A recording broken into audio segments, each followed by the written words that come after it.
Bendiciones en Cristo, espero que estén muy bien. Con ustedes, Winston Medina, y el día de hoy vamos a tener un programa especial. Lamentablemente tuvimos que entrar un poquito tarde, tuve problemas con el módem, recién cambié el módem y me ha dado muchas dificultades para conectarse, pero tengo conmigo a nuestro amigo Anthony Flores, si mal no me equivoco en el apellido. ¿Cómo estás, Anthony? Estamos muy bien, gracias al Eterno y bendiciones. El Señor te bendiga. Dios bendiga a la audiencia que está en el chat. Les invito a que inviten a sus amigos, a sus familiares para que se conecten y podamos tener una buena audiencia compartiendo el programa en esta noche. Claro que sí. Bueno, la razón por la que he invitado a nuestro amigo Flores, es Flores, ¿verdad? Tu apellido, ¿no? ¿Me puede decir Anthony? Anthony, ok. Nuestro amigo Anthony es porque ayer hice yo un video traduciéndole a un pastor norteamericano llamado Mike Winger.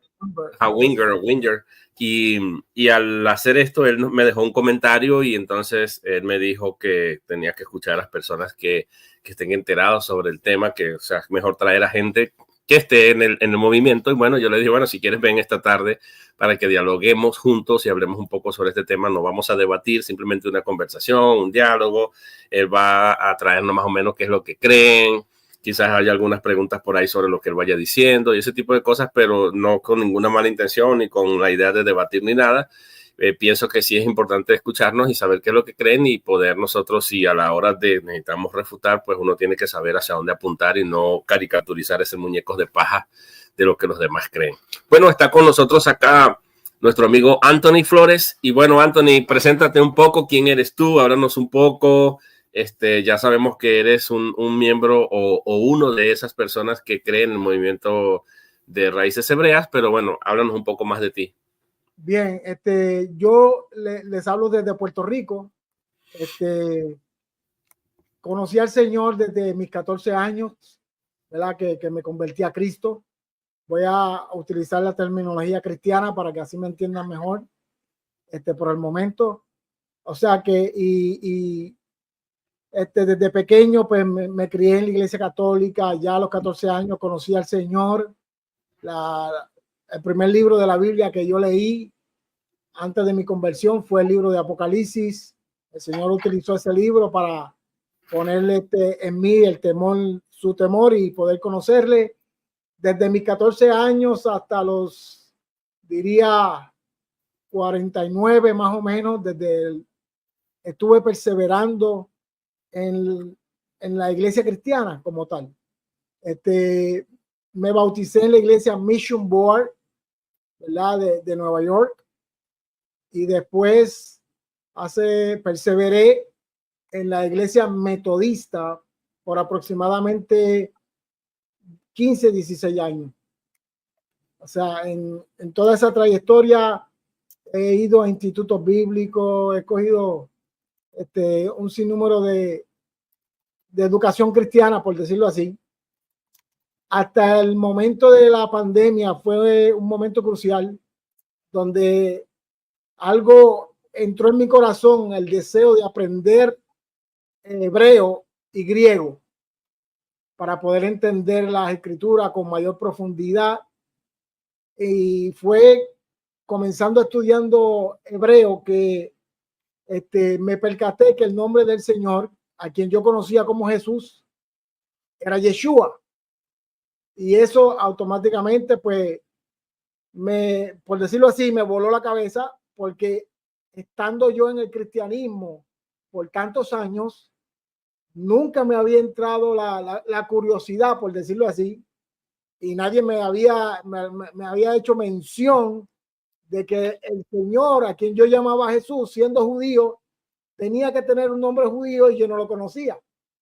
Pero cuando lo aprendí, eso como que prendió la bombilla de la curiosidad en mi corazón. Y yo dije, ¿por qué esto no se enseña en las iglesias cristianas? ¿Por qué no se enseña de que el nombre de Jesús es un nombre transliterado y que el nombre de nacimiento, por decirlo así, de nuestro Salvador es Yeshua? El nombre de Yeshua es el nombre que significa salvación, que no es lo mismo que Jesús.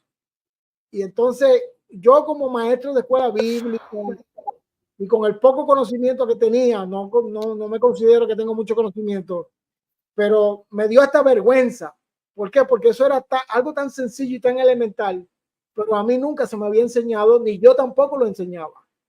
Y eso fue lo que el Eterno usó para entonces yo continuar estudiando hebreo, y de ahí comencé a buscar en YouTube durante la pandemia mucha más información sobre cómo aprender hebreo, y ahí empecé a escuchar ministerios como Una Fe Inteligente de Eliud, como el pastor Carlos Rabat de Colombia, y Michael Root, Jim Stanley, y de ahí ya entonces me profundicé, y entonces ahí de esa manera es que yo entonces comprendo que tenemos que estudiar las escrituras tomando en cuenta el idioma, la cultura, el contexto cultural en el cual nuestro amado Yeshua, Jesucristo y los discípulos vivieron. Algo que, como digo, no se enseña en las iglesias cristianas, a menos que alguien se esté preparando para ser pastor, y supongo yo que en los seminarios le enseñan esas cosas. Y yo considero que eso es algo que se le debería de enseñar a todo creyente, ¿verdad? Y entonces, ¿qué son las raíces hebreas como tal, como yo las entiendo? Pero párate ahí, vamos a ir hablando un poquito porque se han dicho varias cositas que me gustaría a mí indagar un poco más. Ajá, entonces quiere decir que tú, o sea, primero después de haber sido cristiano, en el tiempo de la pandemia, que es un tiempo más de reflexión, que uno está más pasivo y estás en la casa, entonces comenzaste a estudiar hebreo, te das cuenta que la palabra Jesús como tal es es más que una traducción, o sea, solo una traducción y no una transliteración de la palabra Yeshua. Y entonces tú dices, bueno, el nombre de Jesús debería ser Yeshua y no Jesús. Y eso fue como el gancho por el cual tú entraste a este movimiento de raíces hebreas. exacto. Anteriormente a yo empezar a indagar sobre el hebreo, ya había escuchado algunos videos, por ejemplo, de este ministerio de Eliud Díaz, de Una Fe Inteligente, que él tiene un ministerio de raíces hebreas. Pero ¿qué pasa? Que 5 años atrás yo había escuchado videos de él, pero cuando llegaba a una parte como que no cuadraba con mi fe como cristiano, pues yo lo apagaba. Yo decía, no, eso no es de Dios, y lo apagaba. Después escuché una predicación que dio el pastor Carlos Rabat, un pastor de Colombia que también es un pastor que enseña bajo la teología de raíces hebreas, que estaba hablando sobre el paganismo de la Navidad, y cuando Jesús realmente había nacido. Y cuando yo escuché esa predicación, pues eso también me chocó, porque yo como cristiano decía, bueno, yo sé que Jesús no nació el 25 de diciembre, pero ¿por qué lo celebramos? Bueno, pues vamos a celebrarlo porque esa era nuestra costumbre como puertorriqueños y americanos, ¿verdad? Pero cuando yo escucho la predicación, por ejemplo, de Carlos Rabat, que habla en contra de la Navidad y del origen de la Navidad, y nos muestra por las escrituras que si queremos saber cómo nosotros podemos celebrar correctamente y bíblicamente el nacimiento de nuestro Mesías, que eso es posible, pues entonces ya ahí voy indagando más, porque son cosas que yo no sabía, que totalmente desconocía, aún habiendo estado en el cristianismo por muchos años. Pero ¿qué pasa? Que eso fue 5 años antes del 2021, donde ya yo tomo en el 2021 la decisión de, por decirlo así, abandonar mi iglesia cristiana, donde yo he estado perseverando en la iglesia metodista, y tomo la decisión definitiva de, por decirlo así, hacer la transición a las raíces hebreas, a pesar de que yo desconocía que en Puerto Rico hubieran congregaciones de raíces hebreas. Yo tomé la decisión de abandonar, por decirlo así, el cristianismo que yo conocía, aún sin saber que en Puerto Rico hubiese congregación de raíces hebreas. Yo estaba dispuesto a conectarme en las redes y seguir aprendiendo como estaba aprendiendo. Okay. Pero gracias al Eterno, me enteré que aquí en Puerto Rico sí hay congregaciones de raíces hebreas y actualmente me congrego en una congregación de raíces hebreas que lleva como ministerio 10 años. Ok. Mira, aquí te voy a hacer una pregunta, ¿no? O sea, ya sabemos que de acuerdo a lo que tú has dicho, el gancho para ti fue entonces el de haber descubierto que el nombre de Jesús judío, o sea, el nombre hebreo de Jesús debería ser Yeshua y no Jesús, que es una traducción más que todo del griego. ¿Cuál sería el problema para ti? ¿Cuál sería el problema que a Jesús, que a Yeshua le llamemos Jesús? ¿Cuál sería el problema? O sea, ¿en qué sentido afectaría o sería vinculante a la salvación? No hay ningún problema con llamarlo Jesús, o Jesus, si la persona es americana. No soy de esa clase de personas, ni tampoco soy de esas personas que piensa que Jesús significa caballo. Eso es un disparate. Eso es un disparate. Eso es un disparate. Si alguien escucha decir no, que Jesús significa caballo, no, esa persona no sabe lo que está diciendo. Porque lo llegué a escuchar y hay gente del cristianismo que piensa que las raíces hebreas cree eso. Bueno, hay algunos, porque sí lo he escuchado de algunos. Pero eso no es cierto, porque cuando uno estudia hebreo, uno sabe que la palabra sus en hebreo es caballo, pero no está relacionada en nada con el nombre de Jesucristo. Así es. Entonces, para ti no hay problema. Tú no eres el tipo de gente que piensa, porque, o sea, sería muy preocupante y pensar que durante tantos siglos la iglesia se ha equivocado y que invoca el nombre de Jesús y ha echado fuera demonios en el nombre de Jesús, ha orado por enfermos en el nombre de Jesús, ha predicado el evangelio en el nombre de Jesús y ha habido millones de personas que se han convertido al cristianismo y sería como extraño pensar, bueno, pero si el nombre es Jesús, Yeshua y no Jesús, o Jesus, como tú dices, o Jesse, porque también los gringos dicen Jesse en algunas traducciones porque a veces tienen temor de decir Jesus. De todas maneras no sería un problema para la salvación, porque si sabemos que Dios lo sabe todo y aún si los cristianos estuvieran equivocados, que yo dudo de que estén equivocados en ese punto, porque sabemos que contamos con los manuscritos griegos, no sé, a menos que tú tengas evidencia de algún manuscrito judío del primer siglo donde se pueda verificar que los primeros cristianos o los primeros mesiánicos o los primeros cristianos, pues, claro, la idea no es engancharnos en un debate en este punto, pero qué evidencia habría de que, por ejemplo, Pablo, Pedro y esto ya se referían a Cristo como Yeshua. ¿Dónde está el manuscrito donde se pudiera verificar eso? Entonces, bueno, esas serían como preguntas que están allí al aire, pero por lo menos ya yo sé que tú por lo menos en ese punto no tienes ningún problema, pues. Si me permite abundar un poquito más para que la gente esté clara, en eso consiste las raíces hebreas, y es de hacer corrección para poder entender las escrituras en su contexto, como te dije, cultural y original, en el lenguaje original, lo más posible.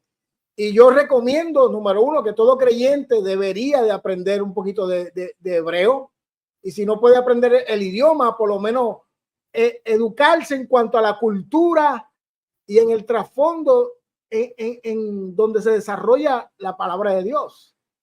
Y no solamente hebreo, también griego. Yo quisiera seguir aprendiendo griego también. Ahora, entiendo que la mentalidad de los discípulos y de las personas que escribieron el Nuevo Testamento era una mentalidad hebrea, a pesar de que todo el Nuevo Testamento lo tenemos escrito en griego.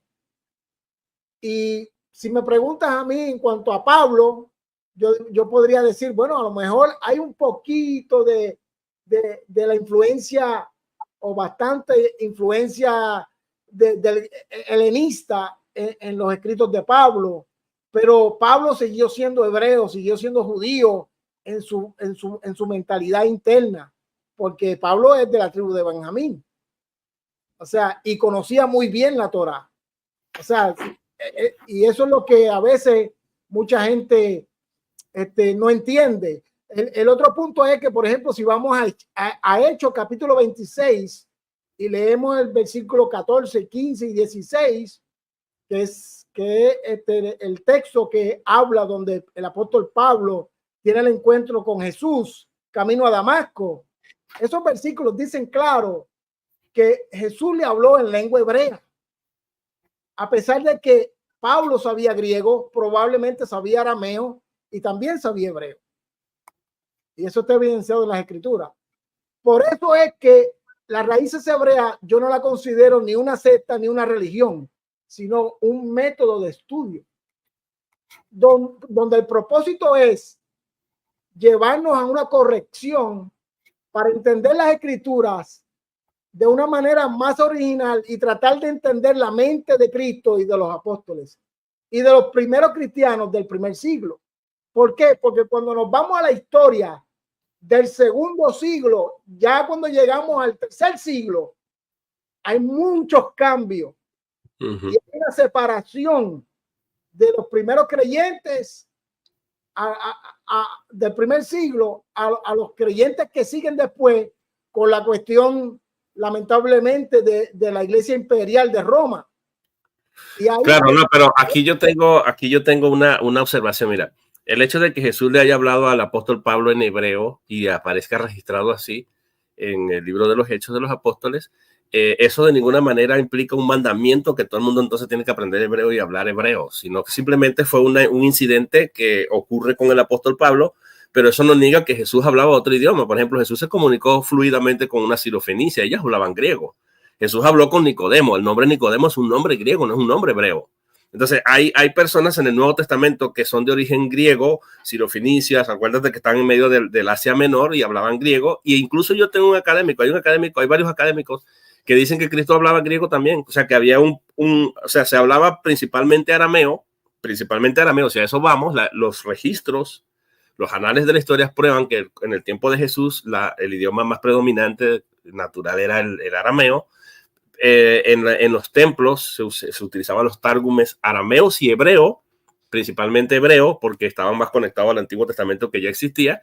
Pero la gente, como era una tierra bajo el Imperio Romano para el tiempo de Jesús, desde 60 años antes, pues predominaba el griego, que era uno de los idiomas, y el latín también se hablaba allí. Entonces yo pienso que ese no sería como un argumento muy fuerte como para decir, como Cristo le habló a Pablo en hebreo, entonces de ahí sacamos la conclusión que entonces se tiene que aprender hebreo o que hay que ir a las raíces hebreas, porque eso no prueba nada, porque Jesús hablaba griego u otros idiomas, arameo.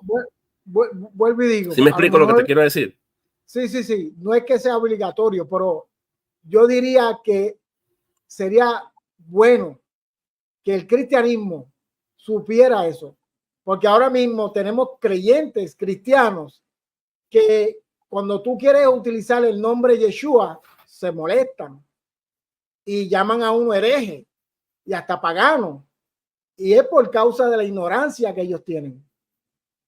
Entonces, ¿cómo es que me van a llamar a mí hereje? Pero yo no creo que sea un problema en eso, porque mira, cuando yo estoy hablando algo que es correcto. O sea, sí, claro, lo que pasa es que mira, aquí hay un asunto, Anthony, mira. Ya sea que le llames Yeshua, por ejemplo, yo fui a un seminario, a los seminarios cuando incluso estuve en la Iglesia Católica también. En los seminarios a ti te enseñan que el nombre judío de Cristo es Yeshua. A ti te enseñan muchas cosas que vienen del judaísmo, de la transliteración, qué significa Jesús, viene de Yeshua, qué significa Cristo, viene del hebreo Mesías. O sea, ellos te van a tratar de usar esos términos que vienen del hebreo y uno viene con esa cuestión. Ahora, ¿por qué le decimos Jesús? Porque los manuscritos más antiguos que tenemos, con los que contamos, están en griego. Y en griego ya sabemos que ahí lo que dice es Jesús. Si tú estudiaste griego, sabes que ahí se dice Jesús. No hay manera de decir en el griego, a menos que tú me muestres un documento que se pueda traducir, que se pueda transliterar Yeshua del griego al hebreo, porque para los griegos no existe, esos sonidos de lenguaje no existen. Ahora, no existe, fíjate el problema. Te voy a decir cuál es el problema con el nombre. Al transliterar el nombre del hebreo al griego, no se pierde el significado del nombre. No, pero ¿por qué? Si tú vas a los léxicos griegos te van a decir, ¿qué significa Yeshua? ¿Qué significa Yeshua para ti? Yeshua significa salvación. Bueno, en el griego también. Si tú vas a un léxico te va a decir un nombre propio, pero el significado es salvación, salvador. No, pero por ejemplo, si Y no es transliteración, perdón, y no es transliteración, es traducción. La transliteración, Winston, la transliteración no está transfiriendo el significado del nombre. Se pierde el significado en la transliteración, porque no es una traducción directa. Pero eso no tiene nada que ver. Si fuera una traducción directa, por ejemplo, al español, en vez de Jesús, su nombre debería de ser Salvador. ¿Me entiende? Porque si dijera, porque él salvará, porque su nombre será Salvador, porque él salvará a su pueblo, según Mateo 1:21. Eso es lo que se supone que diga las escrituras, traducidas literalmente al español, pero no dice su nombre será Salvador, porque él salvará a su pueblo. Dice su nombre será Jesús, porque él salvará a su pueblo. Ahora, cuando tú lo haces en hebreo, dice su nombre será Yeshua, porque él Jehoshia a su pueblo. Y ahí hay un juego de palabras en hebreo, porque en hebreo se ve el significado del nombre. Y tú sabes muy bien que los hebreos no ponían nombre por poner nombre, sino que en el nombre de cada individuo estaba encerrada la identidad y el propósito de vida de esa persona. Pero te pregunto algo, Anthony. Sí, Anthony, te pregunto, ¿tú crees que la palabra Yeshua en hebreo es un nombre propio o es un nombre semánticamente con un significado común? En el caso de Jesús es un nombre propio. Ah, bueno, entonces no, pero en el caso de Yeshua. En el caso de Yeshua es su nombre. Es su nombre. Yehoshua. Yehoshua, que significa es un nombre propio. Un nombre propio. Lo que yo te pregunto es si Yeshua en el hebreo es un nombre propio o es una palabra común, un sustantivo común. Bueno, para el caso de Jesús, para mí yo considero que es un nombre propio. No es. Es un nombre propio. Para en pero el caso Yeshua, de Yeshua. Yeshua, sí. Para también. mí sí. Yeshua. Entonces está bien que se pueda traducir, porque mira, si tú traduces, ¿cómo tú traduces del inglés al español la palabra Pedro? Perro. Dog. Pedro. Oh, no, Pedro. Pedro. Pero Peter. ¿por qué lo vas a... Ajá, exacto. ¿Por qué lo traducen Peter y no lo ponen Pedro cuando lo van a traducir, por ejemplo, en las Biblias en inglés? Es que el nombre de ese apóstol ni siquiera era Pedro, era Shimón. Bueno, el original, pero luego fue cambiado a Pedro. Eso es lo que estoy diciendo. Pero lo que yo te trato de decir, mira, yo no te puedo decir de dónde sale Pedro. Claro, Yeshua. Si me preguntas el significado de Pedro, no sé qué significa Pedro, pero yo estoy seguro que Shimón tiene que tener un significado, ¿me entiendes? Sí, claro. A eso voy. Bueno, yo lo que te quiero decir es que yo, que estudio los idiomas, estudio inglés, ya sabes que estudié inglés, la lingüística, especialmente del inglés, el español y también estudio griego. Ahora, yo veo, cuando yo comparo estos tres idiomas, y también he estudiado un poco de latín, cuando yo veo estos idiomas y busco nombres, por ejemplo, que están en el griego, transliterado transliterado o cómo están en las versiones latinas o a veces en inglés o en español, yo veo que se traducen los nombres y entonces he buscado en la lingüística si es correcto traducir ciertos nombres y dicen si ciertos nombres propios tienen que traducirse al idioma porque esos nombres existen con ese mismo significado en ese idioma. Entonces, Pedro, que significa roca, en inglés, Peter también sigue significando roca, entonces no hay ningún problema. Igualmente, Yeshua en hebreo significa, como tú dices, Salvador, y en el inglés, en el griego, Jesús, si tú vas al léxico, te va a decir que también es un nombre propio, pero significa Salvador. Entonces yo no veo cuál sería el problema en que te va a decir Yeshua o se le va a decir Jesús. Concordamos con eso, te dije que para mí no es problema. Sí, no es problema. Sí, exacto. O sea, ahora, la convicción de cada cual, porque lo que me lleva a mí a llamarle Yeshua ahora es mi amor por ser fiel a la palabra de Dios. Porque como creyente en la Biblia, estamos llamados a vivir conforme a las escrituras. Ok, te voy a preguntar aquí, cuando tú dices a ser fiel a la palabra de Dios, ¿a cuál palabra de Dios te refieres? ¿Hay un documento que tengas tú de respaldo que diga, bueno, mira. A la misma Biblia que tú tienes. Ajá. a la que yo tengo, esta. Pero está en hebreo, tienes el manuscrito original, más antiguo que el griego. No, tengo Biblias en hebreo, pero no hablo de eso, o sea, de que tenga que tener una Biblia en hebreo o lo que sea. O sea, pero hay una evidencia, ese es mi punto, porque para mí sería muy importante, ¿no? Yo que estudio el griego, para mí sería muy importante decir, bueno, mira, es que yo tengo evidencia de que los apóstoles le decían Yeshua, para ellos eso era fundamental. Entonces no tengo un manuscrito arameo. Si la historia te dice que hablaban arameo, pues entonces le llamaban Yeshua, porque Yeshua es un nombre arameo.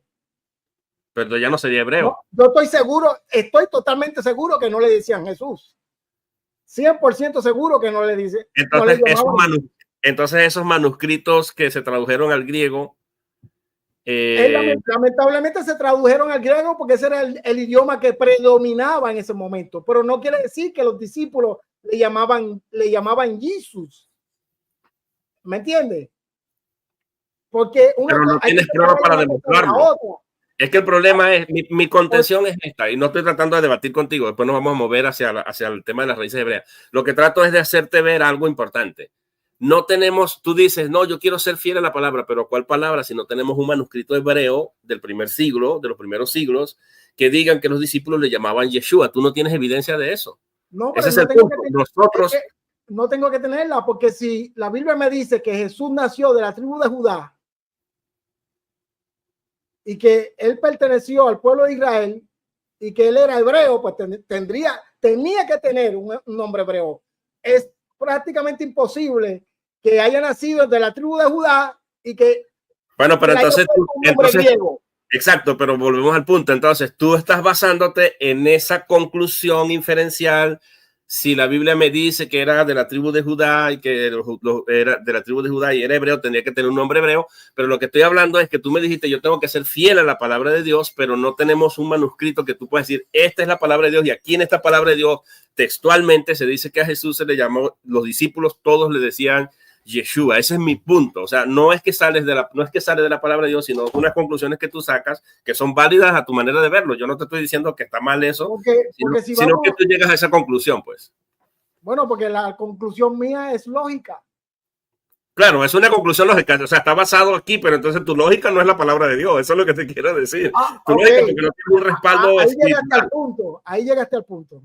Mi lógica no es la palabra de Dios. Estoy de acuerdo contigo. Exacto, no, exacto, pero vamos a movernos entonces a otro punto. Yo lo que quería era hacerte ver. Pero para recalcar eso, entonces, ¿qué es lo que creemos con el para que una cosa? Matizar. En las raíces hebreas se cree en la restauración de los nombres y en la restauración de los conceptos bíblicos. Pero yo digo, ¿pero a qué te ayuda eso? Desde el punto de vista de la restauración. ¿A qué me ayuda? A entender las escrituras de una manera mucho más correcta y más cercana a lo que lo creían y predicaron y enseñaron los creyentes del primer siglo. Pero ¿qué pasa con los demás? O sea, ¿cómo tú ves a los cristianos hoy día que están desde ese punto de vista? ¿Tú crees que están condenados? Lamentablemente, después del primer siglo, ya desde el tercer siglo, cuando entra la iglesia imperial, hasta prácticamente cuando sucede la supuesta reforma protestante, la Iglesia Católica Apostólica Romana secuestró la fe de los primeros creyentes. Claro. Y hizo con ella todo lo que le dio la gana. Ok, pero tú tienes, ahora, mira, volvemos al punto. Tú tienes, como preguntan por acá, ¿cuáles son los manuscritos inspirados del Nuevo Testamento para ti? Yo no necesito los manuscritos. El problema es que con saber la historia, ya tú sabes que la fe fue manipulada y secuestrada por la Iglesia Apostólica Romana. O sea, que tú crees en la soberanía de Dios. Claro que sí. Entonces, ¿tú crees que Dios, como Dios soberano, no sabía que todas estas cosas se iban a dar porque no se encargó de preservarte los manuscritos para que vayan alineados con tu teología? ¿No crees tú que debió haber hecho eso también? La preservó. Lo que pasa es que la Iglesia Católica lo tenía secuestrado. ¿Por qué entonces se persiguieron supuestamente a los padres de la iglesia? Por ejemplo, Martín Lutero, ¿por qué fue perseguido? Por querer traducir la Biblia al alemán para que la Biblia estuviese accesible a la persona común y corriente. Todas las personas, Reina Valera, Cipriano de Valera, yo te entiendo, todas las personas fueron perseguida y excomulgada de la iglesia imperial por el simple hecho de que ellos querían que la palabra de Dios llegara a todo ser humano. Ok, yo te entiendo, pero mira, lo que pasa es que para mí, sí, yo te entiendo. La iglesia imperial no quería que la verdad se diera a conocer, tal y como Dios al principio quiso que fuera. Ok, yo entiendo tu modo de razonar. Lo único es que yo pienso que es un asunto basado en tu lógica. Asumes muchas cosas, pero no tienes como una base textual para decir, bueno, que el Nuevo Testamento es y aquí en este Nuevo Testamento hebreo, aquí se le dice a Yeshua porque salvará a Yoshua, a Jesús, y todo eso. No me lo puedes probar, solo lo concluyes por los estudios del hebreo posteriores. Claro, a lo mejor tú tienes mucho más conocimiento que yo y a lo mejor tú sí has visto los manuscritos, yo no. Y por eso es que yo te digo que yo no dependo de tener un manuscrito o de saber hebreo o de saber griego. Claro está, si puedo saberlo, amén, gloria a Dios.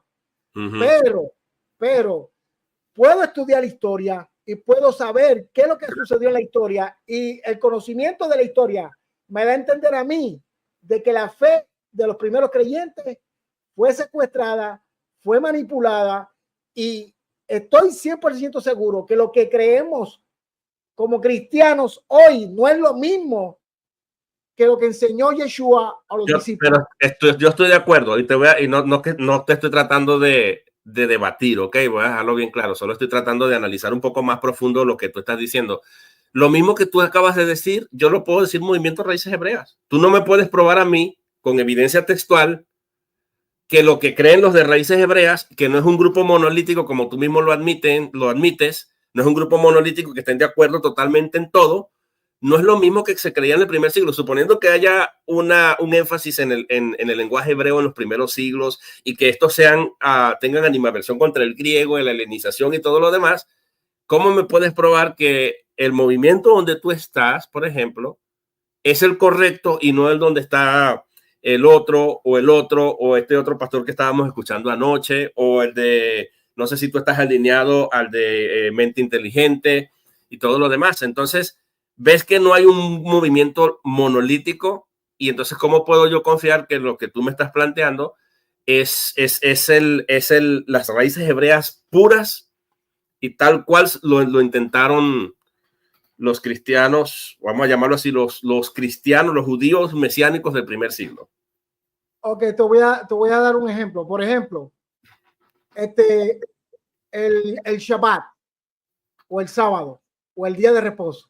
Yo prefiero llamarlo día de reposo porque el sábado es un nombre griego-romano que es pagano y que no. Pero, por ejemplo, la Biblia habla del día de reposo desde Génesis, capítulo 2, del 1 al 3. El primero que guarda el día de reposo es Dios, el creador, y lo establece como santo. De los 7 días de la creación, el séptimo día es el único día que podemos decir, técnicamente podemos llamarle por un nombre, porque en la creación dice primer día, segundo día, tercer día, hasta que llega el séptimo día, y el séptimo día no dice séptimo día, dice Shabbat, que significa reposar, y dice que Dios lo bendijo y lo santificó, lo apartó. ¿Verdad?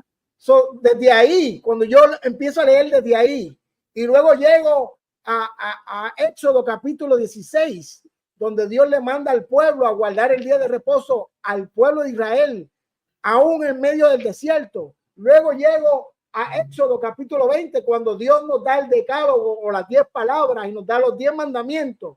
Y en Éxodo 20, del versículo 8 al 11, dice claro, acuérdate de guardar y de santificar el día de reposo.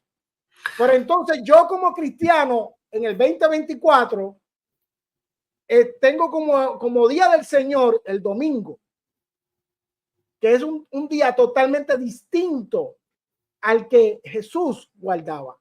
Es un día totalmente distinto al que los apóstoles guardaban. Pues entonces, lógicamente, como creyente de las Escrituras, yo tengo que preguntarme, ¿qué pasó aquí? ¿Por qué yo estoy guardando el domingo como día del Señor cuando la Biblia me dice que el día del Señor es el séptimo día? Ok, pero ¿tú crees que guardar el día sábado, el Shabbat, tú crees que guardar el Shabbat es para salvación? ¿Tú lo guardas para ser salvo? Yo no guardo la Torá para ser salvo. Ok, listo. Que párate allí. Ahora, tú dices que Dios guardó el sábado. Cuando tú guardas el sábado o el Shabbat, vamos a decirlo así, cuando se guarda el Shabbat, ¿tú lo haces en obediencia a una ley o en sumisión a alguien? Ok, lo hago porque es un mandamiento. Ajá, entonces está bajo un mandamiento, está subordinado en obediencia a un mandamiento. Ese es el número uno. Número dos, Jesús, hablando del día de reposo, dijo, yo soy Señor del día de reposo. El Hijo del Hombre es Señor del día del reposo. Ahora, la pregunta que te hago es esta, Anthony. Cuando lo guardo, en mi mente está de que yo estoy honrando a ese Señor. Claro. Ahora, tú dijiste que Dios, la Biblia dice que descansó en el día séptimo, pero tú dijiste que Dios guardó el día sábado, el día Shabbat, el séptimo día. Si tú dices que Dios guardó el Shabbat y para guardar es para uno estar bajo sumisión a esos mandamientos, pues, o sea, ¿a quién estaba obedeciendo Dios al guardar ese sábado? Porque yo no creo que lo guardó. Yo creo que él descansó ese día. Ok, Dios no estaba obedeciendo a nadie. Dice la Biblia que Dios cesó de hacer toda su obra. Pero entonces no es que lo guardó. Eso es lo que significa la palabra Shabbat, cesar. En otras palabras, Dios fue el primero en darnos ese ejemplo. Porque durante 6 días él trabajó en la creación. Sí, yo estoy de acuerdo. Terminó su obra. Y yo estoy de acuerdo. Técnicamente, sí. Dios trabajó 6 días y descansó el séptimo. Sí, yo estoy de acuerdo contigo en que descansó, pero descansar no es lo mismo que guardar. Guardarlo tiene otra connotación de obediencia, subordinación. Entiéndeme la manera que te lo estoy explicando. Claro, o sea, yo te entiendo. Durante 6 días, Dios trabajó en la creación. Al llegar al séptimo, cesó de toda su obra. Dice el versículo de Génesis 2:3. Ok, está bien. No vamos a entrar más en pleito ahí. Solamente estoy tratando de ver algunas cosas, pero vamos a escuchar qué es lo que creen la gente de Raíces Hebreas, particularmente tu movimiento, en tu grupo. ¿A quién atiendes tú como líder y qué es lo que tú crees? Adelante, pues te dejo la palabra ahí. Tal vez a tratar de no cuestionarte. Ok, por ejemplo. Pero quiero decirte que los cuestionamientos que yo te he hecho, lo hago es para tratar de marcar una diferencia entre nosotros y ver o sea, en qué te basas, pues, porque para mí es muy importante el basamiento, cuál es la base textual, pero tranquilo, vamos adelante, pues. Ok, comienzo. Número 1, creemos en un solo Elohim y en un solo mediador que es Yeshua HaMashiach o Jesucristo el Mesías, según Deuteronomio 6:4 y Primera de Timoteo 2 del 5 al 6. Hay movimiento dentro de ese movimiento. Ok, te voy a ir preguntando, pero no con la idea de preguntarte. Dentro de ese movimiento Raíces Hebreas, ¿hay algunos que no crean en Yeshua? Sí, hay gente, igual que en todas las denominaciones. Hay personas que se llaman Raíces Hebreas que comienzan a estudiar un poquito de hebreo. Y entonces al estudiar hebreo se van a escuchar a los rabinos judíos y entonces se alejan de lo que, por decirlo así, son las raíces hebreas y se acercan más al judaísmo. Entonces ahí es que está el peligro. Claro. Porque sabemos que en el judaísmo no aceptan a Yeshua como el Mesías. Pero tú sí lo aceptas. Yo sí, siempre lo he aceptado. ¿Y tú crees que él es Dios? También. Porque hay un movimiento que no cree que sea Dios. Hay quienes lo aceptan exacto. Dentro del mismo movimiento. Vuelvo y digo, en las raíces hebreas hay personas que dicen que Jesús no es Dios. Claro. Pero lo aceptan como Mesías. Ok. Bueno, adelante. Pues solamente quería saber para más o menos tener una idea de saber, por eso te digo, cuando yo te decía a ti que cómo yo puedo saber cuál de esos grupos dentro del movimiento de Raíces Hebreas está realmente más cerca de aquello que tú crees por lógica que es lo que creían y predicaban los primeros creyentes en Yeshua HaMashiach. Estamos de acuerdo, Medina, que tanto lo que nosotros llamamos como Antiguo Testamento tiene que armonizar con el Nuevo Testamento. Claro. Sí, pero fíjate las diferencias que me estás planteando. Me estás planteando que algunos creen que Jesús es Dios, como tú en tu caso, que es el Mesías. Algunos creen que Jesús es el Mesías, pero que no es Dios. Y algunos niegan a Jesús como Mesías y como Dios. Y es del mismo movimiento de Raíces Hebreas. ¿Quién de todos se acerca más a la idea primitiva. Por eso la pregunta anterior, pero sigue adelante con lo que tú crees, tranquilo. Era solamente... Dice, por ejemplo, Juan 1:14, que eso no se puede negar. Primero de Colosenses capítulo 1, versículo 15 y 16, o sea. Hay algunos dentro de tu, ahorita que citas estos versículos del Nuevo Testamento, porque yo veo que hay algunos que nieguen el Nuevo Testamento de la gente de raíces hebreas. Bueno, para mí, yo creo en toda la Biblia, desde Génesis a Apocalipsis. Okay. Y lamentablemente hay gente que me han acusado a mí de que me dice, oh, tú no crees en el Nuevo Testamento. Y yo digo, yo no sé de dónde saca esa idea, porque las raíces hebreas se trata de eso, de interpretar toda la Biblia, tomando en cuenta la cultura, el contexto hebreo, como Jesús y los discípulos tenían. O sea, no es que andamos solamente con el Antiguo Testamento. Claro. Yo diría que en el cristianismo podríamos decir que cuando uno se convierte, lo único que hace es que le dan un Nuevo Testamento chiquito, le dice, léete el libro de Juan. Entonces, cuando uno va a Juan 1:1, dice, en el principio era el verbo y el verbo era Dios. Claro. Entonces, la pregunta es, ¿y cuál es el principio? Pues entonces, ese hermanito que recibió el Nuevo Testamento tiene que ir a una librería cristiana y comprarse una Biblia completa y empezar la Biblia desde Génesis. En eso estamos de acuerdo. Yo también creo que la Biblia, yo creo, como calvinista que soy de la teología reformada, creo que el Antiguo Testamento y el Nuevo Testamento no hay esa división, sino que es una sola unidad. Hay una unidad en los dos pactos. Exacto. Yo no lo veo como una separación. Ahí que vamos en el segundo punto, porque en las raíces hebreas nosotros creemos que la historia de redención es una sola historia. Y la Biblia como tal, para mí, no debería estar dividida entre Antiguo y Nuevo Testamento. No, porque al tener esta página en el medio, ya está creando una idea preconcebida de que lo que es Antiguo Testamento ya pasó y no es válido y no sirve. Claro. Y vemos las consecuencias que estamos viviendo hoy.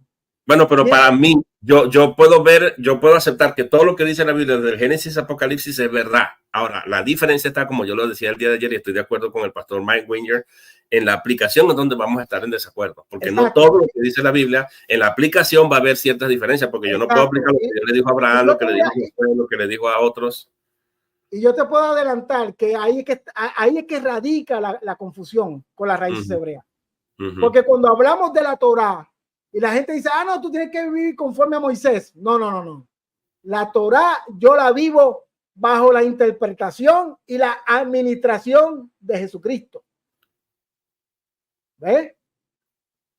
O sea, tú le das un sentido no literalista, sino espiritualista a la ley. Más espiritual que externa.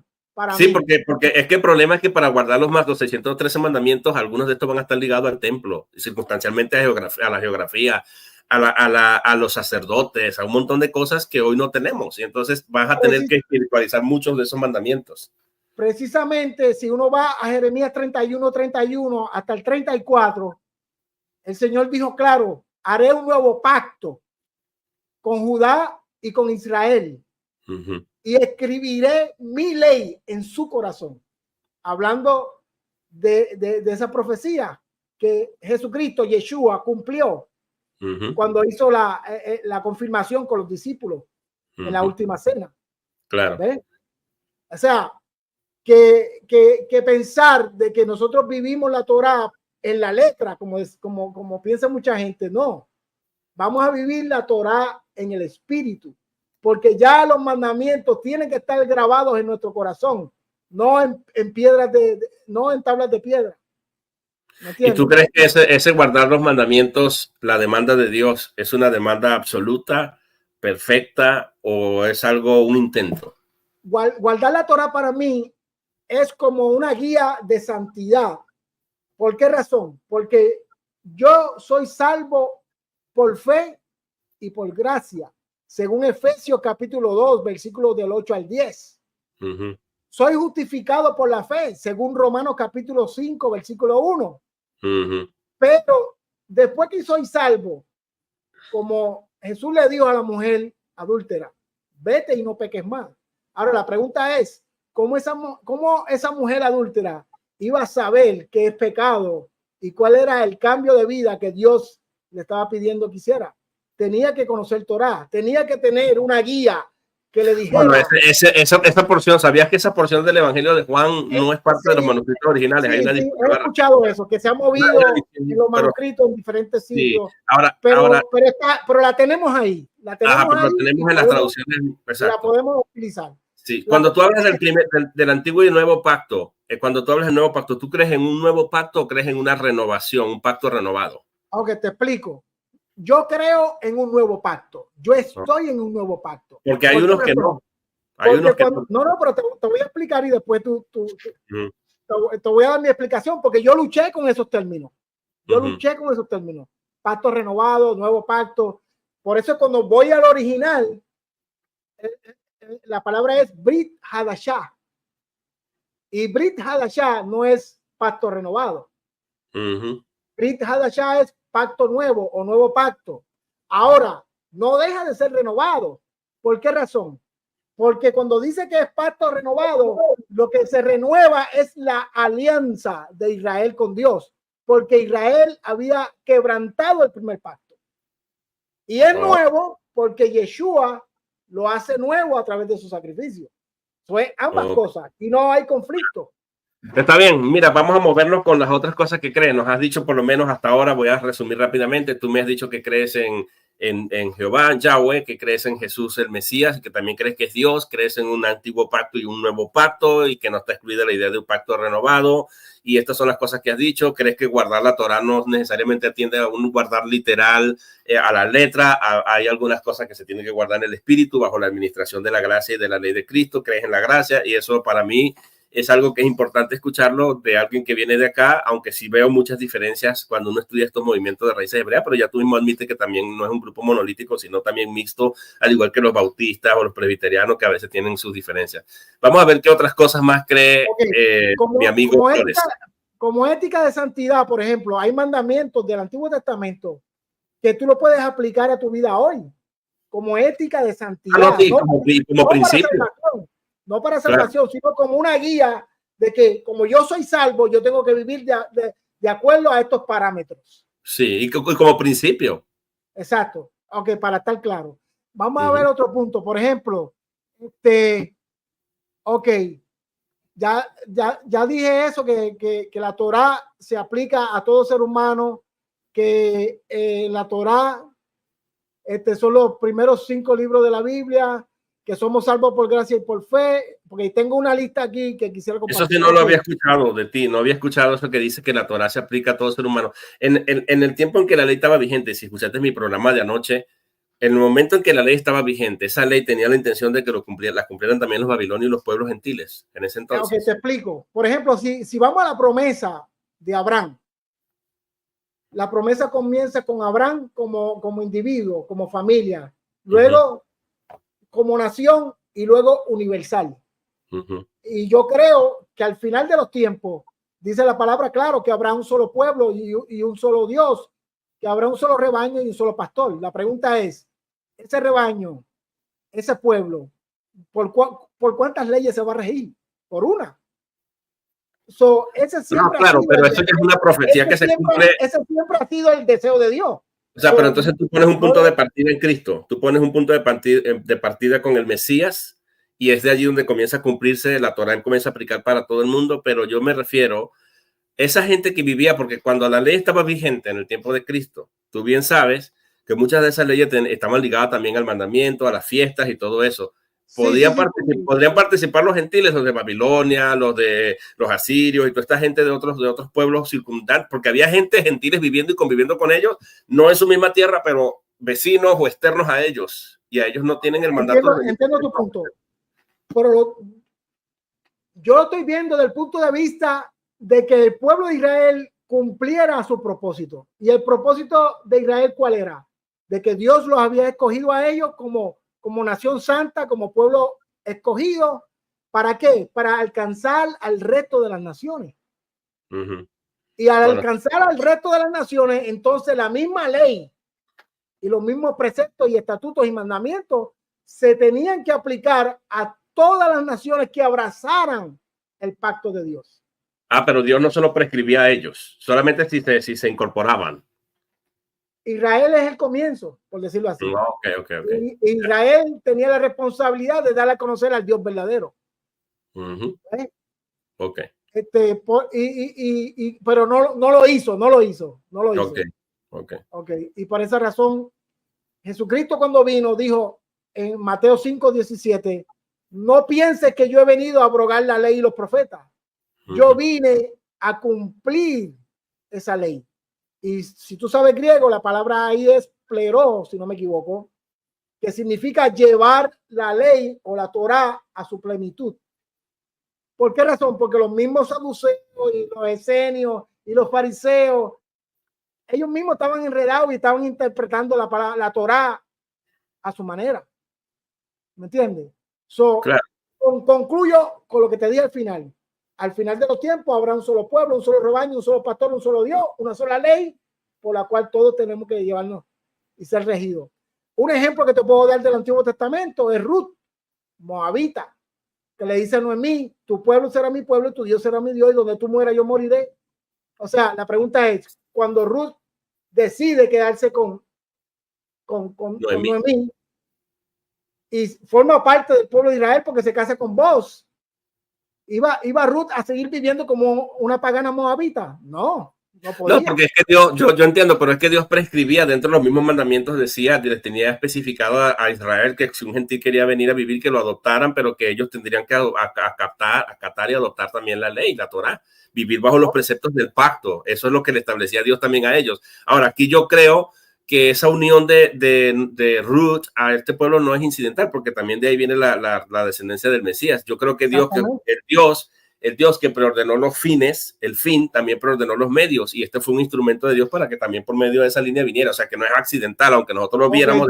Yo no voy a hablar de la teología de predestinación ni nada de eso. No, yo estoy hablando de preorden, de las cosas que Dios planeó con tiempo, porque nadie va a decir que Dios, o sea, yo no creo que tú crees que Dios es un Dios improvisado. Yo no creo eso. Yo creo que tú crees que es un Dios de plan, de propósito. Estoy hablando en el sentido de planificación. No, exacto. Yo estoy hablando en el sentido de planificación. Yo creo que Dios tenía en mente traer al Mesías a existencia para salvación. Y para eso tiene que valerse de medios. Y Ruth es uno de esos medios que Dios trae en su plan, en su providencia. Llamémosle como le quieras llamar. Yo le llamo preordenación desde mi cosmovisión, pero es lo mismo que decir providencia o de algún otro punto. Pero es Ruth en medio de un universo de pueblos, y que la misma Biblia va a decir que Dios encerró todo bajo pecado. Y por un tiempo no tuvo un pueblo. Dice que iba a llamar a un pueblo que no era su pueblo, lo iba a llamar su pueblo, dice Pablo en el capítulo 9 y 10 de los Romanos.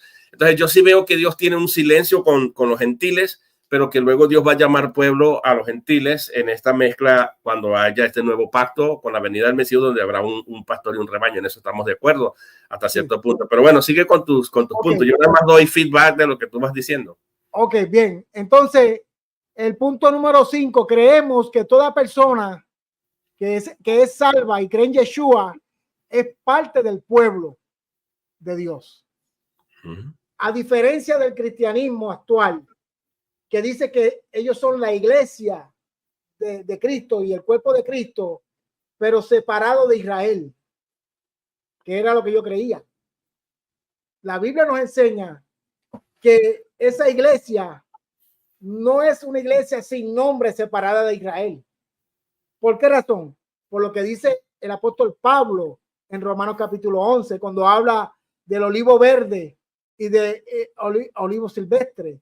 Dice, mira, yo creo que en ese punto, sí, yo creo que en ese punto tú y yo vamos a estar de acuerdo, porque no todos los cristianos, sabías que no todos los cristianos, especialmente los cristianos de línea reformada o de línea histórica incluso, la iglesia cree que el verdadero Israel es un pueblo mixto de judíos originales o de hebreos originales con los que van creyendo en Jesús, y el verdadero Israel es la iglesia del Señor, la asamblea de Dios, pues. O sea, nosotros creemos, no todos los cristianos evangélicos, no todos los cristianos de las diferentes denominaciones creen de la manera como tú lo estás diciendo. Porque, por ejemplo, los reformados son pactuales y ellos creen que al convertirse a Cristo, Cristo es el verdadero Israel y somos injertados en la simiente, en el olivo. Cristo es la simiente en singular, y al creer en Cristo somos entonces de ese pueblo y somos llamados el Israel de Dios en el libro de los Gálatas, como tú dices. Yo estoy de acuerdo contigo en ese punto. Yo no soy dispensacionalista, yo no hago esa separación, y muchos cristianos tampoco, ni la iglesia católica tampoco, por si acaso. Pero ese es un punto de lo que nosotros creemos. Pero yo creo que tú tienes razón, porque muchos cristianos hacen esa distinción. Y esos son los dispensacionalistas. Tenemos la iglesia, que es distinto a Israel, y nosotros creemos que el Israel verdadero es un pueblo espiritual, un pueblo que cree en Cristo. Ok, exacto. Porque un judío puede estar circuncidado y puede guardar la Torá de Moisés de manera ortodoxa, pero si no acepta a Yeshua, a Jesucristo como Salvador, y no lo reconocen, no se vista como va. Claro, que es lo que dice Pablo en Romanos 9. Pablo dice que no son judíos los que son descendientes de Abraham, sino los que son bajo la promesa, los que tienen fe en Cristo. Okay. Y entonces eso es muy importante. Sigo. Adelante, pues. Tengo 12 puntos aquí, pero ya saltamos unos cuantos porque ya ay, se me fue esto, espérate. Ok. Déjame. Si quieres, dale, yo no te voy a interrumpir más, suéltalos todos y después yo hacemos un resumen. Yo te digo algunas cosas. El punto 7. El punto 7 dice: creemos en el Shabbat y los Moadim, o las fiestas bíblicas, que son señalados por Dios, según Génesis 2:3, Éxodo 20 del 8 al 11 y Levítico 23. Ese es el punto 7. El punto número 8, creemos que las leyes dietéticas están todavía vigentes, según Génesis 7, Génesis 7 de versículo 1 al 5 y Levítico 11. El punto 9, creemos en la restauración de los nombres y los conceptos bíblicos, ya hablamos de eso.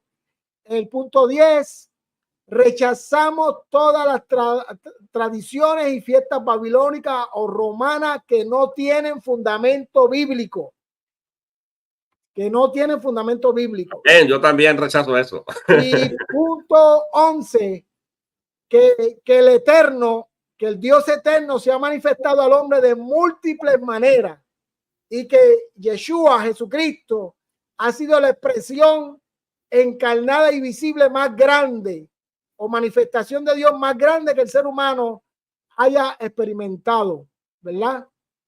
Según lo que dice Colosenses, según lo que dice Hebreos capítulo 1 y según lo que dice Juan 1:1 y Juan 1:14. Y por último, que es el punto 12, creemos en el reino universal del Eterno establecido a través de Yeshua HaMashiach, con toda la humanidad, con cielo nuevo y tierra nueva, según lo que dice Apocalipsis 21 del 1 al 7. Ahí están todos los 12 puntos de mi convicción de fe. Dame un segundo para ver cómo salgo de aquí. Ese reino del que tú hablas, está hablando de un reino milenial futuro, no estás hablando que Cristo es rey actualmente, ¿no? Hablo del reino milenial y de la eternidad, del milenio y después de ahí para adelante lo que Dios trae en la eternidad. Ahí sí nos vamos a diferenciar porque, bueno, algunos cristianos van a pensar como tú, yo no. Yo creo que el reino de Cristo está establecido actualmente, desde que se sentó en su trono al lado del Padre, y estamos en un reino milenial actualmente, y que no es literal de 1000 años, sino en un sentido simbólico, es un periodo de tiempo, pero bueno, aquí vamos a tener diferencias también los cristianos. Algunos van a ser premileniales y ahí ese es otro tipo de... Pero por lo menos algunas de las cosas que dice yo podría estar de acuerdo, algunas de las cosas no te las cuestionaría, por lo menos está bien que creas en Cristo como Dios, eso te lo felicito porque eso es innegable en la Escritura. Habría que ver más allá hasta qué punto, qué tanto es esa deidad de Cristo para ti, que me gustaría indagar en algún momento, hablar específicamente de esos 12 puntos que tú tienes, de repente algún punto, profundizar más en él. También me ha gustado el hecho de que tú dices que tú guardas la Torá, pero la tratas de guardar no para ser salvo, no porque esta es la causa de la salvación, sino por un asunto de obediencia, de estar bien con Dios, de como una guía de santidad y ese tipo de cosas. Yo no tendría problema con eso, porque mira, a mí me parece que el hecho de que alguien quiera guardarla, o sea, es un desafío. Yo te digo, si alguien quisiera guardar, yo de antemano te digo, el pueblo de Israel no pudo guardarlo. Y Pablo escribe, ¿sabes que Pablo escribe? Los designios de la carne no se sujetan a la ley de Dios. Primer punto, no se sujetan a la ley de Dios. Y el segundo punto es, ni tampoco pueden. Las dos cosas, si has leído el texto en griego, no se sujetan ni tampoco pueden. Y Pablo más adelante va a explicar en Gálatas, yo sé que quizás tú tengas una explicación de eso, va a decir, ¿para qué entonces sirve la ley? Porque, o sea, pareciera que como que la ley nos puso bajo un ayo. Pablo va a decir, la ley sirve como un ayo, como un instructor estricto, que me guía a Cristo, porque ese es el propósito. Pero ¿de qué manera me guía? Porque al decirme haz esto, y yo fracasar una y otra vez y no poder, entonces es cuando yo entiendo que necesito de un Salvador. Y creo que ella infringe esa necesidad de que necesito a alguien superior a la ley, que es el dueño del sábado, que es el dueño de todo, que pudo cumplir y traer a plenitud la Torá en todo el esplendor de su palabra. Él sí pudo, él sí sujetó a la ley de Dios, él vivió bajo la ley, él guardó la ley, no vino a abrogarla, la guardó y la trajo a plenitud, él a todo dar. Entonces yo creo que Pablo va a decir en Gálatas, no, si tú aceptas toda la Biblia, va a decir que Cristo nos redimió de la maldición de la ley. ¿Por qué? ¿Por qué había una maldición de la ley? Porque yo fracaso al tratar de cumplirla una y otra vez y al no poder. Si me permite aclarar la ley. Ahí es que vamos, por ejemplo, el problema que tenemos es con la palabra ley. Porque la palabra en griego creo que es nomos, ¿verdad? Nomos. Entonces, ¿pero qué pasa? Que cuando Pablo habla de ley, Pablo habla de diferentes leyes. Bueno, ese es el problema, que es bastante difícil distinguir, porque Pablo nada más dice nomos y hay un esfuerzo. Él nada más dice nomos en el griego, a veces está articulado, a veces no está articulado, a veces está dentro de una frase. Fíjate una cosa, pensar que el Eterno, para ir desde el principio, liberta al pueblo de Israel de Egipto, que sale de ahí como una multitud mixta, o sea que no todos eran judíos, eran israelitas mezclados con egipcios y no sé con qué otras naciones que hubiesen estado sujetas a Egipto, que hayan aprovechado esa liberación del pueblo de Israel para irse también juntamente con esa multitud mixta, como dice la palabra. Pensar de que el Señor liberta a Israel de Egipto para entonces darle una ley que los va a esclavizar, pensar de la ley de Dios de esa manera, yo creo que es incorrecta. No, pero es que ese no es el punto. Sabes que ese no es el punto. El punto es que más bien el apóstol Pablo dice que la ley es perfecta, que es buena. El mismo David decía que la ley de Dios es perfecta. Nosotros no cuestionamos ese punto. El punto es que es tan perfecta que no llegamos a su medida. Ahí está el punto. Ahí está el punto contigo.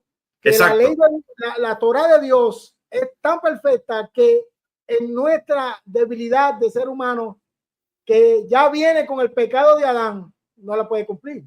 Sí. Ahora, la pregunta que te voy a hacer es, ¿tú también crees, estás dentro de ese movimiento que cree que es obligatorio circuncidarse? No. Bueno que me hiciera esa pregunta. Porque como te dije al principio, yo tengo que armonizar lo que dice Pablo con lo que dice el Antiguo Testamento.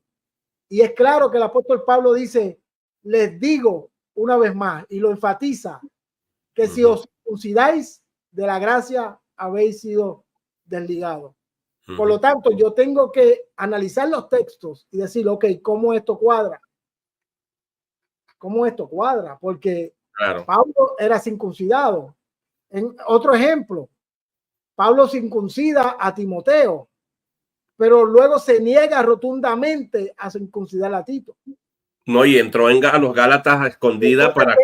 Vuelvo y digo, tengo que ver el trasfondo, el contexto, qué es lo que está pasando aquí.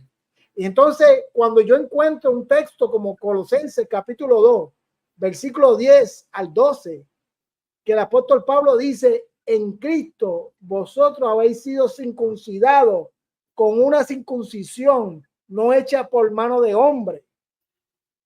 Pues entonces, ahí yo tengo que entender entonces, ¿qué es lo que me hace a mí ser parte del pueblo de Israel? Y cuando creo que desde Deuteronomio se está hablando, se está profetizando de la circuncisión del corazón y no de la carne, pues entonces yo tengo que entender que la circuncisión que Dios espera de mí no es la de mi carne, sino la de mi corazón. Claro. Y que en el nuevo pacto... Pero tampoco depende de ti esa circuncisión. Esa circuncisión que tiene preeminencia a la circuncisión de la carne es la del corazón. Claro. Y que se demuestra en el Nuevo Testamento a través del bautismo en agua, en el nombre de Yeshua. Claro. Yo creo, mira, yo creo algo aquí, yo escuchándote a ti, escuchando todos estos puntos, Anthony, yo no tengo problema en verte a ti como una persona que está dentro de la ortodoxia, con la diferencia que has cambiado la terminología, utilizas otro lenguaje, pero prácticamente los puntos que tú has dicho aquí no comprometen para nada a un cristiano evangélico. Porque, por ejemplo, en mi caso, yo estaría de acuerdo ahí, creo que con un 90% de las cosas que tú dijiste, puede decir un 90%, porque por lo menos tú crees en Jesucristo como Dios, tú crees que Él es el Mesías, que ese es el Salvador, que la salvación es por gracia por medio de la fe, como dice Efesios 2:8, tú crees que la ley en el nuevo pacto debe vivirse bajo la administración del nuevo pacto, que es una guía de santidad, que es una demostración, un fruto del Espíritu de Dios, un fruto de la santidad, un fruto de la obra de Dios en nosotros. Veo que la diferencia va a estar, incluso hay presbiterianos dentro de la teología reformada que guardan el Shabbat, que guardan el sábado, aunque ellos creo que guardan es el sábado como tal, que habría una diferencia allí. Yo no, yo para mí no hay un día, ahí vamos a tener una diferencia grande y todo, pero el punto es que aunque tú guardas el Shabbat, tú no lo haces para ser salvo, sino que ya tú te consideras salvo y lo haces como obediencia o porque lo ves como un pacto perpetuo o porque quieres seguir el ejemplo de que Dios descansó y el pueblo de Dios lo guardó y tratas de tener esa costumbre o ese hábito que yo no tendría problema siempre y cuando no le... Mira, el problema y la queja que tenemos los cristianos evangélicos con respecto a este movimiento de raíces hebreas es cuando se quiere, número uno, al movimiento que yo con los ojos cerrados refutaría sería el movimiento que diga Jesucristo no es Dios, o que diga Jesucristo no es el Mesías, o que diga mira, hay que guardar la ley, la Torá perfectamente porque de lo contrario no estamos salvos y porque hay sus grupos que exageran eso y dicen sin esto no hay salvación y si no se guarda el sábado no hay salvación y entonces es un montón de cosas que yo digo wow, es bastante difícil. Pues entonces en este punto yo creo que todavía estás dentro del marco de la ortodoxia y creo que has sido honesto en tu investigación, en tu profundidad de querer tratar de, y por eso es importante escucharnos. A veces a mí yo no estoy de acuerdo que de repente uno comience a atiborrarte con un montón de refutaciones e ideas sin saber bien qué es lo que tú crees, porque al analizarte, a pesar de que tengas un uso lingüístico de terminologías, que legítimamente es algo que como tú te sientas, si tú quieres llamar a Jesús Yeshua, yo lo quiero llamar Jesus o Jesús o Jesse o como yo lo quiera llamar, ese es un asunto ya más que todo lingüístico, es un asunto de categoría gramatical y que atiende a una consecuencia teológica a la que tú te quieres adherir, pero es un asunto interpretativo también, eso es algo que hay que analizarlo, pero yo no veo que estés lejos de la ortodoxia, todavía estás dentro de ese marco y muchas de las cosas que tú has dicho, pues yo estaría de acuerdo, bueno, por eso es importante escucharnos. Pero eso no es todo, es un poquito más profundo, ¿verdad? Como toda la teología cristiana. Puedes encontrarte un cristiano que al principio, por decirlo así, tú concuerdas con él, pero cuando vas más a fondo y más a fondo, más a fondo, vas a encontrar ciertas cosas que los van a ir separando porque son convicciones. Claro. Y las convicciones de fe de cada persona se trata de que son individuales usualmente en ciertos detalles. Pero, por ejemplo, esta pregunta no me la hiciste, pero quiero abundártela sobre las fiestas de Levítico 23. Entendemos, por ejemplo, cuando estudio las escrituras, de que todas las fiestas conllevaban sacrificios. Y mucha gente en el cristianismo nos dice, no, que tú no puedes guardar la fiesta como dice la Biblia, y tienes que guardarla como dice la Biblia. Entonces yo le digo, bueno, no puedo refutar mucho ese asunto, pero ¿por qué guardarlas hoy? Porque son 7 fiestas bíblicas establecidas por Dios. Levítico 23, versículo 1 dice que Dios dijo, son mis fiestas que yo he establecido. ¿Para qué? Para que el pueblo se identificara con Dios. Y cada una de estas fiestas, yo considero que el cristiano las debe de conocer. Y aquí está la evidencia o el peso del por qué.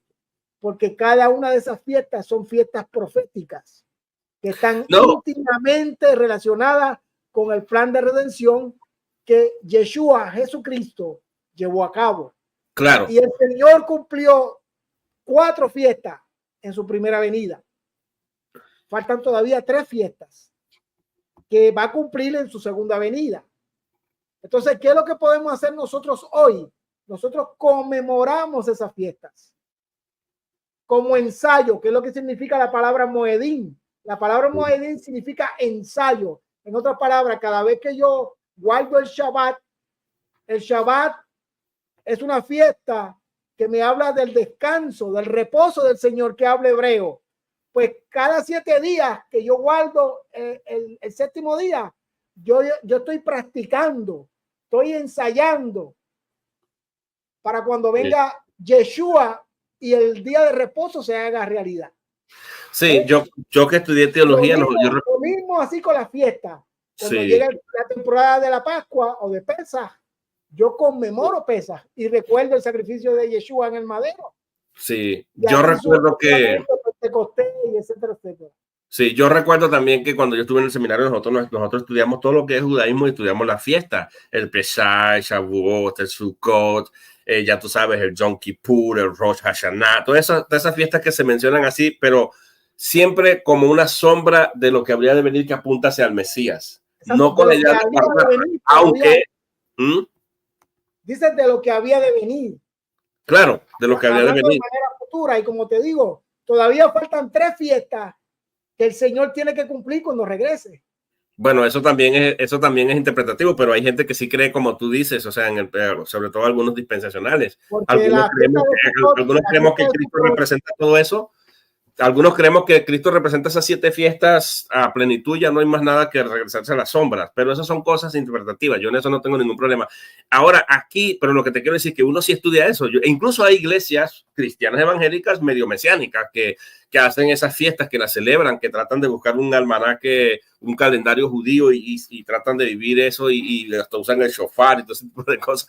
Yo no estoy de acuerdo con nada de eso, pero te respeto a ese punto. Ahora, yo he dicho, por acá me hacen una observación, yo he dicho que tú aún estás dentro del marco de la ortodoxia, según lo que yo he escuchado. Ahora, no sé cómo tú entiendes el tema de la Trinidad, porque la Trinidad para nosotros es como un filtro para poder decir, sigue siendo cristiano, sigue estando dentro del marco de la ortodoxia. ¿Cómo lo ves tú?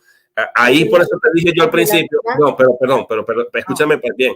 Por eso yo dije, tendrías que analizar yo profundamente que cuando él dice que cree que Jesucristo es Dios, ¿en qué sentido cree que Jesucristo es Dios? Porque los testigos de Jehová también creen que es Dios, pero ya tienen una diferencia con los trinitarios, en el sentido de que ellos lo ven como un Dios menor, subordinado al Padre, que es un Dios, pero no un Dios ontológico, sino un Dios por ser parte del miembro de una clase como lo fue Moisés o los jueces o los ángeles, que se le llama también dioses, en un sentido nominativo, pero no ontológico. Entonces, no sé cómo lo veas tú, no quiero andar en eso ahora, pero quisiera saber si tú todavía guardas esa idea de que de creer en la Trinidad. Bueno, yo en la Trinidad, como lo creo en católicos, no creo. No de esa manera. Porque vuelvo y te digo, creo que lo leí en el último punto, de que Dios se ha manifestado al ser humano de múltiples maneras. Yo no limito la manifestación de Dios a 3 personas. Porque entonces en ese caso tendríamos que preguntarnos si Moisés conocía el concepto de la Trinidad, o si Abraham o Noé. Por ejemplo, la Biblia me dice que Dios se le manifestó a Noé como el Shaddai. Sí, lo que pasa es que se le manifiesta como el gran yo soy. O sea, sí, yo creo que tú vas a estar de acuerdo conmigo que la revelación de Dios ha sido progresiva. Porque, por ejemplo, la Torá, los primeros 5 libros de la Biblia, es una especie de revelación, pero luego vienen los otros libros que van a agregar mucha más información. Podemos concordar en ese punto. Es progresiva. Entonces, yo tampoco creo que Moisés creía en la Trinidad como cree un cristiano del siglo I, siglo XXI, o cuando se desarrolló o cuando se estableció el dogma de la Trinidad como tal, más adelante, ¿no? O sea, yo sé eso, yo entiendo tu punto, pero el punto es que cuando se establece el dogma de la Trinidad o la doctrina de la Trinidad, realmente se basan en la totalidad de la escritura, la evidencia de esa revelación progresiva. Pero no sé cómo estarías tú ahí. Yo creo que, no sé si ya estás definido y dices, no, yo rechazo la Trinidad. O dices, no, yo todavía estoy ahí en ese marco. Lo que no podemos negar es que Dios es uno. Tú eres medio modalista. Shema Israel, Adonai Elohim, Adonai Echad. Sí. En eso yo estaría 100% de acuerdo en eso, porque yo estaría de acuerdo con eso, porque ¿sabes qué? Ahí hay una oración atributiva. Es uno. Dios es uno. Y ahí el uno implica una unidad. Uno. Un uno no necesariamente atiende a algo individual, pero bueno, ya esa sería una discusión más profunda que tendríamos que hacer. También la Biblia habla claro y dice que grande es el misterio de la piedad, que Dios fue manifestado. Y entonces dice en carne, etcétera, etcétera, etcétera. Hay manuscritos y hay variantes también. Hay que tomar todas esas cosas en cuenta, las contingencias, ¿no? Pero bueno, pero te agradezco unas palabras finales para despedir, Anthony. Yo agradezco tu sinceridad, tu honestidad, tu búsqueda y tu deseo de querer acercarte a lo que tú consideras que son las convicciones correctas, pero yo no te juzgo por eso. Ojalá deseara yo que reconsideres todo esto y que digas, no, yo tengo que regresar a la fe ortodoxa y volver y retomar al Jesucristo que has conocido, porque todavía veo vestigios de ese Cristo en ti y deseo que tú regreses y que te alejes de esas raíces hebreas, porque nadie va a llegar a ser realmente una persona de raíces hebreas. O sea, ¿cómo puedes garantizar tú mismo? Y tienes que preguntarte esto, te voy a dejar con esa pregunta, ¿cómo podrías tú, pues, uno tiene que evaluar todo? Yo mismo me cuestiono muchas cosas. Yo digo, ¿cómo podría yo estar seguro que lo que yo estoy creyendo como raíz hebrea es la visión correcta? ¿O es que tengo que indagar y qué garantiza que mañana no me vaya a mover al escuchar a otro de raíces hebreas, pero que niega a Cristo, que niega la deidad de Cristo, que niega al Señor? O sea, todo ese tipo de cosas, yo sé que ya tú tienes una idea armada y por lo menos tratas de armonizar toda la Biblia de Génesis a Apocalipsis, y sabes que no puedes comprometer ciertos textos y estás allí. Yo creo que tienes esa lucha también y tienes que sincerarte también. Entonces yo lo único que le pido a mi Dios es que te ayude a ver la luz y a permanecer en lo que Dios realmente quiera para ti, porque yo veo vestigios de esa palabra en ti y veo tu sinceridad y tu honestidad. Por eso no te puedo condenar ni juzgar. Pero bueno, unas palabras finales para despedir y te dejo con esa pregunta para que la reflexiones. ¿Cómo yo sé que al estar en este movimiento yo estoy más cercano que el que niega a Cristo como Dios, que el que niega a Cristo como Mesías, o el que niega el Nuevo Testamento o niega los escritos de Pablo, etcétera, etcétera? Ya sabemos que hay toda una variación. Unas palabras finales para despedirnos. Unas palabras finales. Estaba tratando de buscar un texto, pero no lo conseguí porque no lo tenía escrito en lo que. Pero la Biblia nos dice en Apocalipsis que el que esté impuro y quiera seguir manteniéndose impuro, que se ensucie cada día más, pero el que quiera, el que esté limpio, que cada día más se limpie y se santifique cada día más, ¿verdad? Y de eso se trata las raíces hebreas. Yo hago la invitación a todos los creyentes, a todos los cristianos, que hagan una auditoría de su fe, que vuelvan realmente a las sendas antiguas, según Jeremías 6:16, y analicen si lo que están guardando como fe es mandamiento de hombres, doctrina, tradición de hombres, o si lo que están creyendo como fe es acorde a la palabra de Dios. Porque ese era el problema con los fariseos y los escribas del tiempo de Yeshua. Ustedes han puesto sus tradiciones y sus costumbres por encima de los mandamientos de Dios. Hagan una auditoría de su fe, porque yo creo que en los últimos tiempos Dios va a llamar a su verdadero remanente, porque hay ¿cuántas iglesias cristianas? 40,000, y todas dicen que están en la verdad. Esa es la cuestión. Yo creo que Dios va a llamar a su pueblo, a su verdadero, porque yo soy el buen pastor y mis ovejas oirán mi voz y me seguirán. Sí, tiene que haber un punto de unidad.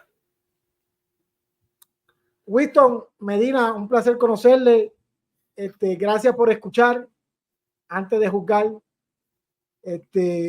Y yo espero que esta charla pues le sirva a alguien para refinar su fe, porque concordamos en esto. Ninguno de nosotros, ninguna religión, ninguna denominación tiene la verdad absoluta, pero hay una sola verdad. Y Yeshua dijo, yo soy el camino, la verdad y la vida. Juan 14:6. Eso no se puede respetar. Shalom, shalom, bendiciones. El Señor te bendiga y bendiciones y shalom para los que están en el chat. Muchas gracias. Y recuerden que cuando hablaste de esa circuncisión, está dentro de un contexto de que Cristo lo llena todo y es más que el todo en todo. En Cristo estamos completos, dice Colosenses. Estamos más que completos, estamos completos, claro que sí. Un abrazo, pues cuídate mucho y gracias por haber aceptado mi invitación. Nos vemos en una próxima entrega, hermano, amigo.